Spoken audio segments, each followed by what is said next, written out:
So most people go through a change process when they start thinking about something that they want to do differently in their lives. The Transtheoretical Model is one of my favorite ways to explain how we tend to initiate change, especially more difficult change in our lives. So the first stage, stage one, is pre-contemplation. This is where we're not even really thinking like whatever it is that we want to do with a problem. We don't really think that change is necessary. We're not even thinking about making the change, so we are pre-contemplating. Then something happens, and we call that a crisis. Now, a crisis could be something good, it could be something hard, it could be a learning opportunity, whatever. But something happens, and that's what makes us start thinking that maybe we need to make a change. And stage two is just that. It's contemplating making the change. Running the pro-con list like I talked about in a previous video, looking at all the information, starting to educate ourselves on what making that change may actually mean for us.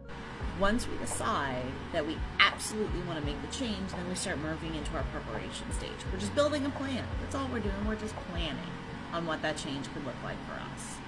Once we figure out a plan, we move into action. And in action is where we kind of tweak our plan according to how things go. Sometimes stuff looks really good in theory or on paper, but it's not so great when we actually go to execute. From there, once we've made enough changes to that original plan and the new normal is established, this change is now permanently part of our lives. That's where we're in maintenance, where we just keep doing the same thing over and over again so it becomes our new normal. Now, sometimes what will happen is we'll move up into relapse phase, and that means that we'll fall back into doing some of the old things that we were doing that weren't a part of our new change process. So for people who are trying to quit smoking, that looks like having a cigarette.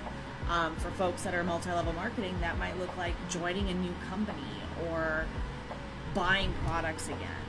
So it's different for everyone.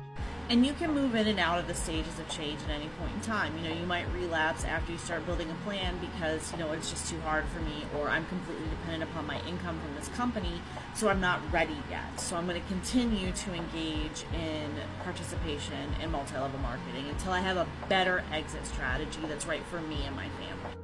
Now the fun part is you can be at a different stage of change with different decisions.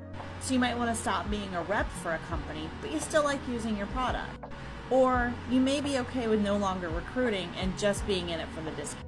Or I want to leave the company, but I don't necessarily want to leave my friends who still participate, and I'm willing to support them. Every decision we make goes through this process, and I will tell you that it's a continuum in all shapes and sizes. So it doesn't matter where you fall on the scale of this. It's about you and your decision making and what's important for you.